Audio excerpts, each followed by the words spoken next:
మొన్ననే థియేటర్ల బంద్కు పిలుపునిచ్చారు కదా ఎగ్జిబిటర్లంతా. అయితే దాని మీద ఏపీ డిప్యూటీ సీఎం, నేను సినిమాల కోసం ఇంత ఆలోచన చేస్తే నా సినిమా రిలీజ్ అప్పుడే మీరు బంద్ ప్రకటించారు, మీరిచ్చిన రిటర్న్ గిఫ్ట్ కు చాలా కృతజ్ఞతలు, ఇప్పటి నుంచి పరిణామాలు వేరే ఉంటాయి అని కొత్త రూల్స్ చెప్పిండు కదా. ఇక దాని మీద ఆర్ నారాయణమూర్తి కాక మస్తు గరమైండు. హరిహరి వీరమల్లు అనే సినిమాని ఆపడం కోసమే జూన్ 1 నుంచి బంద్ ప్రకటిస్తున్నారు, పర్సెంటేజ్ గానీ ఇవ్వకపోతే అనే మాట రావడం అనేది చాలా దుర్మార్గం. It's a trash. అది ఉత్తిది. 3 వారాల ముందు వెళ్ళిపోస్తే రిలీజ్ డేట్ ఎవరు తెచ్చుకున్నారో మేము రిలీజ్ డేట్ ఇచ్చుకున్నామండి, ఇంకో 2 వారాలు మేము రిలీజ్ చేస్తున్నామండి అని ప్రిపేర్ అయిన నిర్మాతలను ఇబ్బంది పెట్టకుండా ఉండడం కోసమే 3 వారాల ముందు తెలియపరచాలి.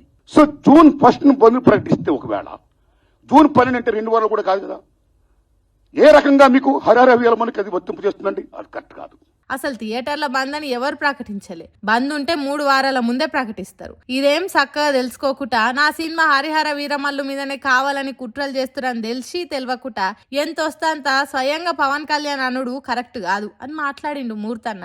మరి పవన్ కళ్యాణ్ కావాలని క్లారిటీ లేకుండా అట్లా మాట్లాడిండా? థియేటర్ల బంద్ ప్రకటించిర్రా లేదా? ఇలా ఎవరు కరెక్టో ఎవరు కాదో తెలియదు కానీ ఎగ్జిబిటర్లు పెట్టిన చిన్న అగ్గి పెద్ద మంట అయ్యే కూర్చునే తట్టు కొడుతుంది కదా అని అంటుర్రు నెటిజనాలంతా. ఎందుకంటే పవన్ కళ్యాణ్ ఏమన్నంటే జన సైనికులు ఆయన ఫ్యాన్స్ ఊకోరు కదా. మరి రచ్చను ఎంత దూరం తీసుకుపోతారో ఏం పాడో అని మాట్లాడుతుర్రు అంతా. చూద్దాం ఏమైతుందో.